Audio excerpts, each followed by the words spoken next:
Assalamualaikum warahmatullahi wabarakatuh. Alhamdulillah, wassalatu wassalamu ala sayyidina Rasulillah wa ala alihi wa sahbihi wa man wala, wa la hawla wa la quwwata illa billah. Di dalam sebuah hadis disebutkan bahwa ketika Rasulullah sallallahu alaihi wasallam hendak berkhutbah Jumat, ketika beliau menaiki tangga pertama, beliau mengucapkan amin. Ketika beliau menaiki tangga yang kedua, beliau mengucapkan amin. Dan ketika beliau naik ke tangga yang ketiga, beliau juga berucap amin. Ketika selesai berkhutbah, salah seorang sahabat bertanya kepada Rasulullah sallallahu alaihi wasallam, "Ya Rasulullah, apa sebab Anda mengucapkan amin, amin, amin sebanyak 3 kali?"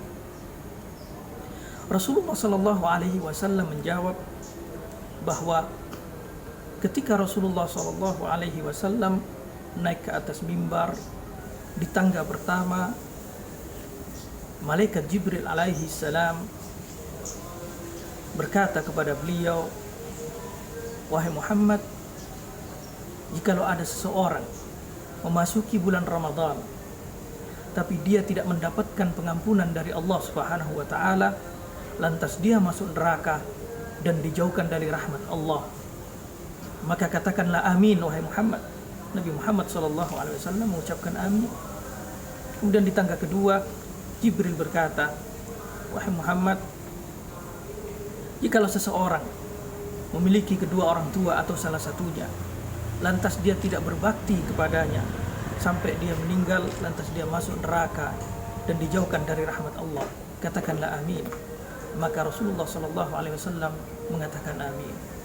Dan yang ketiga, "Wahai Muhammad, ketika namamu disebut dan orang tidak bersolawat kepadamu, lantas dia masuk neraka dan dijauhkan dari rahmat Allah Subhanahu wa taala, katakanlah amin wahai Muhammad." Lantas Rasulullah sallallahu alaihi wasallam mengucapkan amin. Yang menjadi pembahasan kita adalah di ucapan beliau yang pertama. Bahkan itu yang diucapkan beliau pertama, yang diucapkan oleh Jibril pertama kali dari 3 perkara tadi, yaitu orang yang memasuki bulan Ramadan tetapi tidak mendapatkan pengampunan dari Allah Subhanahu wa taala. Ini sesuatu yang sangat buruk sekali. Karena di dalam hadis yang lain Rasulullah sallallahu alaihi wasallam bersabda, "Man shoma ramadhana imanan wa ihtisaban, ghufira lahu ma taqaddama min dhanbihi." Barang siapa qama, menjalankan ibadah di bulan Ramadan berdasarkan iman, wahtisaban, dan karena mengharap pahala dari Allah Subhanahu wa taala, maka pasti akan diampuni oleh Allah Subhanahu wa taala dosa-dosanya. Orang yang tidak mendapatkan ampunan selama bulan Ramadan, itu dikhawatirkan dia menjalankan ibadah bulan Ramadan, baik itu tarawih, baik itu puasa, dan ibadah-ibadah Ramadan, qiraatul Quran, membaca tilawatul Quran, membaca Al-Quran, dia tidak berdasarkan iman. Bahkan di dalam seruan berpuasa Ramadan, jelas Allah Subhanahu wa taala berfirman, "Ya ayyuhalladzina amanu," wahai orang-orang yang beriman. Yang dipanggil oleh Allah Subhanahu wa taala adalah panggilan iman. Oleh karena itu, di sisa bulan atau di sisa hari, 10 hari terakhir ini, mari kita tingkatkan ibadah Ramadan kita tingkatkan kekhusyuan Ramadan kita berbanyak membaca Al-Quran, kita berbanyak berzikir kepada Allah, kita berbakti kepada kedua orang tua, kita membantu sesama saudara kita membantu sesama manusia, agar dengan itu semuanya kita mendapatkan rahmat, kita mendapatkan maghfirah, dan kita mendapatkan itkum minan nar, kita mendapatkan pembebasan dari api neraka.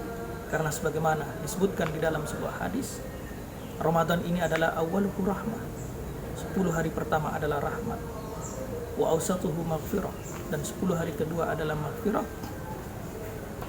wa akhiruhu itqum minan nar, dan 10 hari terakhir adalah pembebasan dari api neraka.